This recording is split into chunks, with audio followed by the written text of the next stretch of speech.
Hello students, how are you? I hope that you all are well with your families at your home. So हाजिर हैं हम एक और video के साथ। आज हम पढ़ेंगे फैक्टर्स ऑफ एग्रीगेट डिमांड और सेविंग इन्वेस्टमेंट अप्रोच। दोबारा से समग्र मांग के कारक और बचत निवेश के द्वारा इक्विलिब्रियम प्राप्त करने का तरीका आज हम पढ़ेंगे। सबसे पहले हम लेते हैं factors of aggregate demand. Factors of aggregate demand को समझने के लिए सबसे पहले जरूरी है कि हम ये समझें कि एक इकोनॉमी में चार सेक्टर्स होते हैं। एक अर्थव्यवस्था के चार क्षेत्र होते हैं, उसको हम चार भागों में बांट सकते हैं। नंबर वन है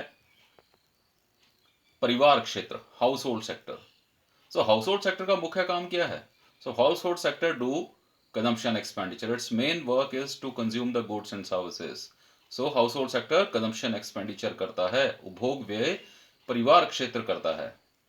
दूसरा क्षेत्र है उत्पादन क्षेत्र। इस उत्पादन क्षेत्र का काम क्या है? ये वस्तुओं और सेवाओं का उत्पादन करता है, लेकिन हम यहाँ पर एग्रीगेट डिमांड समझने की कोशिश कर रहे हैं। तो एग्रीगेट डिमांड मीन्स एक्सपेंडिचर। तो ये किस प्रकार का एक्सपेंडिचर करता है परिवार क्षेत्र?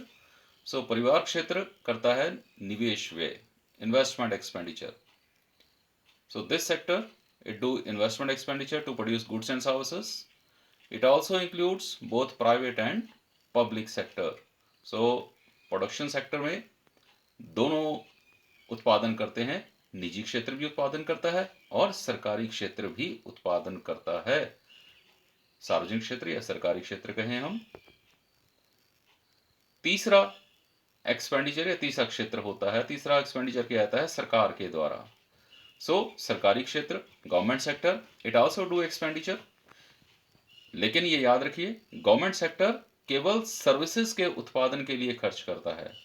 Government sector made expenditure on providing services which are of social utility nature like medical services, educational services, etc. या amusement services. Then rest of the world sector. Rest of the world sector इसमें हमारी अर्थव्यवस्था को छोड़कर विश्व की जितनी भी अर्थव्यवस्थाएं हैं वो इसके अंतर्गत आती हैं। तो rest of the world sector deal करता है एक्सपोर्ट और इंपोर्ट से, वस्तुओं और सेवाओं के एक्सपोर्ट और वस्तुओं और सेवाओं के इंपोर्ट से। Now what are the factors of aggregate demand?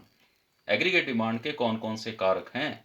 तो चार क्षेत्र हमने देखे, इसी के बेस पर हम इसको चार एक्सपेंडिचर में हम डिवाइड कर सकते हैं। लाइक पहला इसका कारक है, first factor is house holds consumption expenditure. It is the expenditure made on durable, semi durable and non durable goods by the house holds for consumption purpose. ये परिवार क्षेत्र के द्वारा टिकाऊ वस्तुओं पर, गैर टिकाऊ और अर्ध टिकाऊ वस्तुओं पर किया गया खर्च होता है। किस पर्पस के लिए? कंजम्पशन, क्योंकि ये इसका मुख्य काम है। सेकंड, इन्वेस्टमेंट एक्सपेंडिचर, ये औद्योगिक क्षेत्र के द्वारा किया जाता है। दोनों सरकार और निजी क्षेत्र दोनों वस्तुओं और सेवाओं के उत्पादन के लिए निवेश व्यय करते हैं। तीसरा है गवर्नमेंट एक्सपेंडिचर। मैंने आपको पहले अभी पिछली स्लाइड में हमने पढ़ा कि गवर्नमेंट एक्सपेंडिचर ये सरकार उन सेवाओं के उत्पादन के लिए खर्च करती है जो लोगों को फ्री ऑफ कॉस्ट या बहुत ही कम कीमत पर प्रोवाइड की जाती हैं। ये किसी व्यक्ति विशेष के लिए नहीं होती, बल्कि they are for collective consumption, ये सामूहिक उपभोग के लिए होती हैं, जैसे शिक्षा, स्वास्थ्य। Then is the net exports. शेष विश्व किस प्रकार का एक्सपेंडिचर करता है? Net exports. तो हम अपनी अर्थव्यवस्था के संदर्भ में देखें तो हम इसमें नेट एक्सपोर्ट्स होता है exports minus import. It is the difference of exports and imports. It is calculated with the help of formula, that is value of export minus value of imports. अगर इन चारों क्षेत्रों में या इन चारों में से किसी भी एक क्षेत्र में यदि वृद्धि होती है तो एग्रीगेट डिमांड बढ़ जाती है, और इन चारों में से किसी भी एक क्षेत्र में यदि कमी आती है तो एग्रीगेट डिमांड में भी कमी आती है। इसको हम एक डायग्राम के द्वारा समझ सकते हैं। वैसे जब भी एग्रीगेट डिमांड बढ़ेगी तो एग्रीगेट डिमांड कर्व ऊपर की ओर खिसकेगा, यदि एग्रीगेट डिमांड कम होगी तो एग्रीगेट डिमांड कर्व नीचे की ओर खिसकेगा। तो एग्रीगेट डिमांड क्यों बढ़ती है या क्यों कम होती है? इन्हीं फैक्टर्स के कारण होती है। यदि इन फैक्टर्स में वृद्धि होती है तो एग्रीगेट डिमांड कर्व ऊपर की ओर खिसक जाएगा, यदि इन फैक्टर्स में कमी आती है या इसमें से किसी फैक्टर में कमी आती है तो एग्रीगेट डिमांड कर्व नीचे की ओर खिसक जाएगा। ये तो बहुत इजी है। सो ऐसा ही होता है, जब भी वृद्धि होती है कर्व ऊपर की तरफ और कमी होती है तो कर्व नीचे की ओर ही खिसकता है। यह बात आपको ध्यान में रखनी है। We can understand with the help of this. So C plus I curve ही एग्रीगेट डिमांड कर्व होता है। कंजम्पशन प्लस इन्वेस्टमेंट हमने पिछले जो हमारा लेक्चर था उसमें पढ़ा था कि एग्रीगेट डिमांड क्या होता है। एग्रीगेट डिमांड का formula AD is equal to C plus I means consumption expenditure plus investment expenditure. अभी हमने 4 प्रकार के एक्सपेंडिचर पढ़े पिछली स्लाइड में, तो उसमें या तो उपभोग व्यय थे या निवेश व्यय थे, तो वही एग्रीगेट डिमांड होता है। So it is assumed that there are 2 sectors in the economy. लेकिन हम सी प्लस आई हम क्यों लिखते हैं? क्योंकि हम यहाँ पर केवल 2 ही क्षेत्र मानकर चल रहे हैं। कौन कौन से क्षेत्र हैं यहाँ पर हम जो हमने माने हैं? एक हाउस होल्ड सेक्टर और दूसरा है उत्पादन क्षेत्र। अब केन्स ने उत्पादन के लिए गवर्नमेंट के रोल को बहुत इंपॉर्टेंट माना है। तो गवर्नमेंट जो इन्वेस्टमेंट करती है उस इन्वेस्टमेंट को ऑटोनमस इन्वेस्टमेंट कहा जाता है। हाउस होल्ड कंजम्पशन एक्सपेंडिचर करता है और प्रोड्यूसिंग सेक्टर इन्वेस्टमेंट करता है। लेकिन केन्स ने यहाँ पर ऑटोनमस इन्वेस्टमेंट को ज़्यादा इंपॉर्टेंट माना है और उसकी सारी थ्योरी ऑटोनमस इन्वेस्टमेंट के ऊपर ही बेस्ड है। सो आप जानते हैं ऑटोनमस इन्वेस्टमेंट क्या होता है? ऐसी इन्वेस्टमेंट जो आय के ऊपर निर्भर नहीं करती, स्वतंत्र निवेश जो आय के ऊपर निर्भर नहीं करता है। सो कंजम्पशन कर्व हमने पिछले लेक्चर में पढ़ा था। Consumption curve starts from autonomous consumption when income is zero and as income rises the consumption curve is also rise. So it is given by C is equal to A plus BY. Here A is, C means consumption, A means autonomous consumption, B is marginal propensity to consume and Y is income. So ये equation है consumption की। तो यदि हम इसमें निवेश plus कर दें, सपोज दिस इज इन्वेस्टमेंट, यदि सरकार इतना निवेश करती है, remember it is autonomous investment done by the government, तो गवर्नमेंट का निवेश इनकम के ऊपर डिपेंड नहीं करता, तो इनकम से ये इंडिपेंडेंट है। ये तो यदि सरकार इतना निवेश करती है जो ब्रैकेट लगी हुई है, तो ठीक इसके पैरेलल एक दूसरा कर्व आ जाएगा। ये जो कर्व होगा this is known as C plus I curve, और या यही एग्रीगेट डिमांड कर्व होता है। Is it clear? So this is how the aggregate demand curve is obtained, means consumption curve plus investment. Remember Keynes ने जो investment ली है वो ऑटोनमस इन्वेस्टमेंट ली है। Now effect of change in household consumption expenditure on aggregate demand. So हमने पहले देखा कि यदि हाउस होल्ड की कंजम्पशन एक्सपेंडिचर में चेंज आता है तो एग्रीगेट डिमांड पर क्या चेंज आएगा। यस यू आर राइट कि जब हाउस होल्ड की कंजम्पशन एक्सपेंडिचर बढ़ती है तो एग्रीगेट डिमांड भी बढ़ जाएगी। और एग्रीगेट डिमांड कम कब होगी? जब हाउस होल्ड कंजम्पशन एक्सपेंडिचर कम होगा। सो इसको हमने एक डायग्राम के द्वारा शो किया है। You can see here AD is the aggregate demand here. So AD is the initial aggregate demand curve. If there is an increase in consumption expenditure, the aggregate demand curve moves upward and become AD plus delta C. Delta C means consumption expenditure यदि बढ़ जाता है। So यदि consumption expenditure इतना बढ़ जाता है तो what will happen? A new curve will be formed. So this new curve will be AD plus delta C। मतलब हाउस होल्ड कंजम्पशन एक्सपेंडिचर बढ़ जाता है तो एग्रीगेट डिमांड ऊपर की ओर खिसक जाएगा और नया कर्व बन जाएगा जिस कर्व का नाम होगा AD प्लस डेल्टा C। और यदि कंजम्पशन एक्सपेंडिचर कम हो जाता है, if there is decrease in the consumption expenditure, तो एग्रीगेट डिमांड कर्व नीचे की ओर मूव करेगा। ठीक है। सो इतना इतना यदि कंजम्पशन एक्सपेंडिचर कम हो जाता है so aggregate demand curve will shift downward, so it becomes AD minus delta C। ठीक है। I hope you must have understand this. Now यदि गवर्नमेंट एक्सपेंडिचर में चेंज आता है तो एग्रीगेट डिमांड में किस प्रकार का चेंज आएगा? सो सेम चेंज, यदि गवर्नमेंट एक्सपेंडिचर बढ़ता है तो एग्रीगेट डिमांड ऊपर की ओर खिसकेगी। सो ये इनिशियल एग्रीगेट डिमांड कर्व है AD। So if there is increase in government expenditure the aggregate demand curve moves upward. So you can see अगर गवर्नमेंट इतना व्यय करती है जितना ब्रैकेट लगी हुई है, change in G means delta G means change in government expenditure. So new curve will be formed and this new curve will be called AD plus delta G। So aggregate demand curve upward move करता है यदि government expenditure बढ़ जाता है, और यदि government expenditure कम हो जाए, if there is decrease in the government expenditure, तो एग्रीगेट डिमांड कर्व किस ओर मूव करेगा? यस, यू आर राइट, ये नीचे की ओर मूव करेगा। सो यदि इतना गवर्नमेंट इतना कम खर्च करती है तो एग्रीगेट डिमांड कर्व नीचे की ओर खिसक जाएगा और इसकी वैल्यू होगी AD minus delta G। Is it clear? So I hope you have you got this point. Now let's move forward. Equilibrium level of income हमने पढ़ा है। कंजम्पशन एंड इन्वेस्टमेंट यानी एग्रीगेट डिमांड जो अप्रोच है या C और I approach है, उसके द्वारा हम equilibrium level of income determine करते हैं। So determination of equilibrium level of income और आउटपुट, यहाँ पर हमने दो सेक्टर्स लिए हैं, एक हाउस होल्ड सेक्टर और दूसरा फर्म्स। लेकिन ध्यान रहे, फर्म्स यहाँ पर हमने सिर्फ पब्लिक सेक्टर की फर्म्स ली हैं जो कि ऑटोनमस इन्वेस्टमेंट टाइप का एक्सपेंडिचर करती हैं। सो यहाँ पर इक्विलिब्रियम कहाँ पर होगा? Equilibrium will be there where aggregate demand is equal to aggregate supply. Aggregate demand means planned expenditure और aggregate supply means planned output, यानी planned expenditure is equal to planned output. So planned को हम कहते हैं एक्जेंटे। सो हम कह सकते हैं ex ante aggregate demand is equal to ex ante aggregate supply. इसको हम ग्राफिकली प्रेजेंट कर सकते हैं। हम इसको पढ़ चुके हैं पहले भी कि एग्रीगेट डिमांड और एग्रीगेट सप्लाई का इक्विलिब्रियम कैसे होता है। So let's revise once again. 45 degree का कर्व होता है aggregate supply curve. Now this is consumption curve A+BY। यदि निवेश बढ़ता है, ये जितनी एरो लगी है उतना निवेश बढ़ता है, तो एक नया कर्व फॉर्म हो जाएगा parallel to C curve. It is C+I यानी एग्रीगेट डिमांड कर्व। सो ये कहाँ पर इक्वल हैं? You can see they are equal at point E। सो अगर इसके ठीक नीचे हम ले लें तो OM जो होगा it is equilibrium level of output, यानी यदि इतना आउटपुट इकोनॉमी प्रोड्यूस करेगी तो ना तो उसका आउटपुट सरप्लस बचेगा, ना ही उसका आउटपुट डेफिशिएंट रहेगा, यानी जितनी वस्तुएं और सेवाएं उत्पादित होंगी वो सारी की सारी कंज्यूम कर ली जाएंगी, इकोनॉमी स्टेबल रहेगी। Now C+I approach and SI approach, दोनों में क्या सिमिलरिटीज हैं?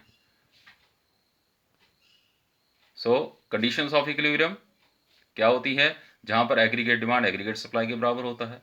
एग्रीगेट डिमांड होता है C+I और एग्रीगेट सप्लाई होता है C+S। So we can say C+I is equal to C+S।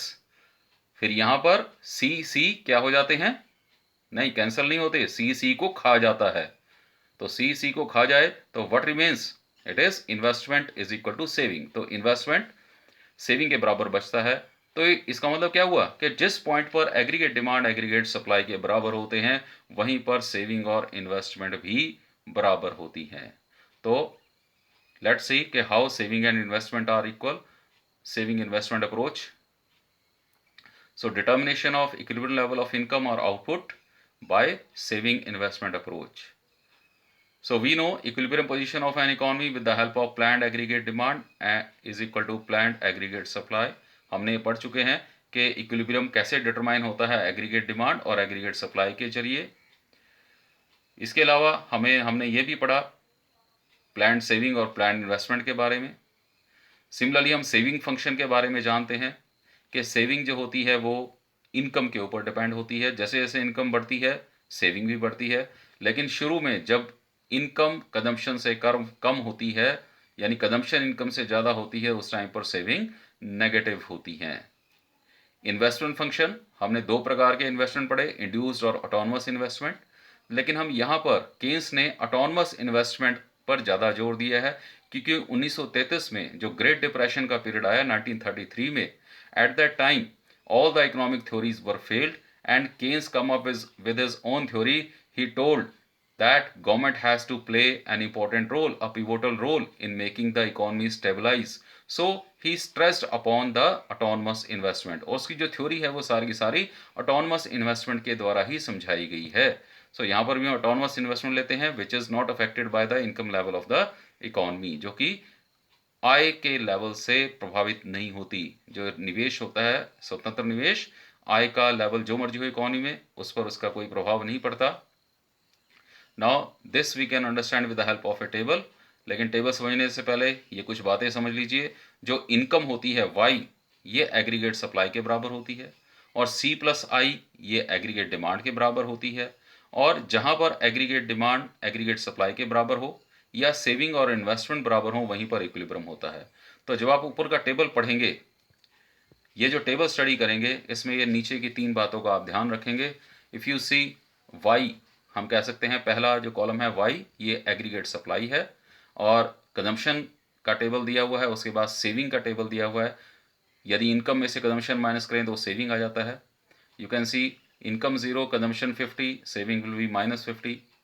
Investment 100 है क्योंकि ये इनकम लेवल पर डिपेंड नहीं करती, so at all levels of income it remains 100। So you can see as income increases, consumption also increases, but the change in income is more than change in consumption. That's why जब income का level 100 होता है तो saving 0 हो जाती है, क्योंकि यहाँ पर कंजम्पशन भी 100 ही है, क्योंकि saving is equal to income minus consumption. And after that saving become positive, यानी कंजम्पशन इनकम से कम रह जाती है। नाउ वी शैल सी कि how the equilibrium level is achieved. आप इस टेबल को कॉपी में लिख लीजिए, और जब आप नेक्स्ट स्लाइड देखें तो उसका इस टेबल, ताकि ये टेबल आपकी आंखों के सामने रहे। So let us see the next slide, saving investment approach. So saving investment approach के लिए वाई एक्सेस को हमें -y तक एक्सटेंड करना पड़ेगा, क्योंकि हमने वाई एक्सेस पर सेविंग और इन्वेस्टमेंट लिया है। सेविंग क्योंकि शुरू में नेगेटिव होती हैं जब इनकम लेवल 0 होता है। सो सेविंग कितनी होंगी टेबल के हिसाब से? Yes, you are right. Savings are -50 here. So they will be represented at this point. और क्योंकि ये स्ट्रेट लाइन कर्व्स बनेंगे, क्योंकि हमने जो प्रोपोर्शन ऑफ चेंज लिया है वो इक्वल लिया है, तो आप किसी भी स्ट्रेट लाइन कर्व को बनाने के लिए 2 पॉइंट्स की जरूरत होती है। तो दूसरा पॉइंट हम कहाँ पर लेंगे? जहाँ पर कंजम्पशन और इनकम बराबर हों। तो कंजम्पशन और इनकम कहाँ बराबर होंगे? कंजम्पशन और इनकम जहाँ बराबर होते हैं वहाँ पर सेविंग कितनी है देखो जरा। Yes, they are 0। सो कितनी इनकम पे है? Yes, 100। At the level of 100 income the savings are 0। So this is the second point. तो अगर हम इन 2 पॉइंट्स को यदि हम जोड़ दें तो हमारे पास ये जो कर्व आया, this is called saving curve. So saving curve is given by S is equal to, किसी को याद है इसकी formula? Yes, S is equal to -a plus 1 minus B Y. 1 minus B का मतलब है marginal propensity to save. Okay, so 100 मैंने यहां पर मार्क कर दिया है। 100 is investment level. Okay, so 100 आपका निवेश है, और इनकम लेवल चाहे बढ़े चाहे घटे, ये निवेश का स्तर सेम रहेगा। तो निवेश का जो कर्व होगा वो एक्स एक्सिस के पैरेलल होगा। So investment curve will be parallel to X axis because it remains same at all level of income। and जहां पर सेविंग और इन्वेस्टमेंट बराबर होंगी, you can see here saving and investment यहां पर बराबर हैं, तो इसके अगेंस्ट ही इक्विलिब्रियम लेवल ऑफ इनकम या इक्विलिब्रियम लेवल ऑफ आउटपुट होगा। So it is at 300। यदि आप एग्रीगेट डिमांड एग्रीगेट सप्लाई का देखें टेबल के अकॉर्डिंग, तो aggregate supply is 300 and aggregate demand is C plus I. So if you see here, C is 200 and I is 100 in the table. So they are also equal at this level of income. Aggregate demand, aggregate supply भी 300 के स्तर पर बराबर हैं। So कहने का मतलब ये है कि जहां पर एग्रीगेट डिमांड एग्रीगेट सप्लाई के बराबर होती है, वहीं पर इन्वेस्टमेंट और सेविंग भी बराबर होती हैं। अगर आप इस इक्विलिब्रियम पॉइंट के राइट हैंड साइड में देखेंगे तो यहाँ पर सेविंग इन्वेस्टमेंट से ज़्यादा है, और इसके लेफ्ट हैंड साइड में यदि आप देखेंगे तो लेफ्ट हैंड साइड में सेविंग इन्वेस्टमेंट से कम है। तो जब सेविंग इन्वेस्टमेंट से ज़्यादा होती है तो क्या स्थिति होती है, और सेविंग इन्वेस्टमेंट से कम होती है तो क्या स्थिति होती है? तो जब सेविंग इन्वेस्टमेंट से ज़्यादा है तो इसका मतलब क्या है? इसका मतलब है कि यहाँ पर एग्रीगेट सप्लाई एग्रीगेट डिमांड से ज़्यादा होती है। So when savings is greater than investment, it means that people are consuming and spending less। तो यहाँ पर एग्रीगेट डिमांड कम होती है, इसका मतलब क्या है कि जितना उत्पादन हो रहा है लोग उतना खर्च नहीं कर रहे हैं। Thus aggregate demand is less than aggregate supply। This will lead to increase in the inventories with the producer to avoid further increase in the inventory with the producer, and it will reduce the production consequently, and the output and income and employment decreases till the equivalent level of output, that is 300 crores is reached. सो यदि saving investment से ज़्यादा होती हैं तो इसका मतलब क्या है कि लोग उतना खर्च नहीं कर रहे हैं, सेव ज़्यादा कर रहे हैं, खर्च नहीं कर रहे हैं। जब वो खर्च नहीं कर रहे हैं तो एग्रीगेट डिमांड एग्रीगेट सप्लाई से कम होगी, तो जब एग्रीगेट डिमांड एग्रीगेट सप्लाई से कम होगी तो सारा उत्पादन नहीं बिकेगा, तो उत्पादकों के पास वस्तुओं का स्टॉक बढ़ेगा। नेक्स्ट ईयर से वो अपना उत्पादन कम करना शुरू कर देंगे। उत्पादन कम होने के साथ इनकम का लेवल कम होगा, रोजगार का स्तर कम होगा। तो और ये तब तक होता रहेगा जब तक सेविंग और इन्वेस्टमेंट 300 करोड़ के लेवल पर इक्वल नहीं आ जाते।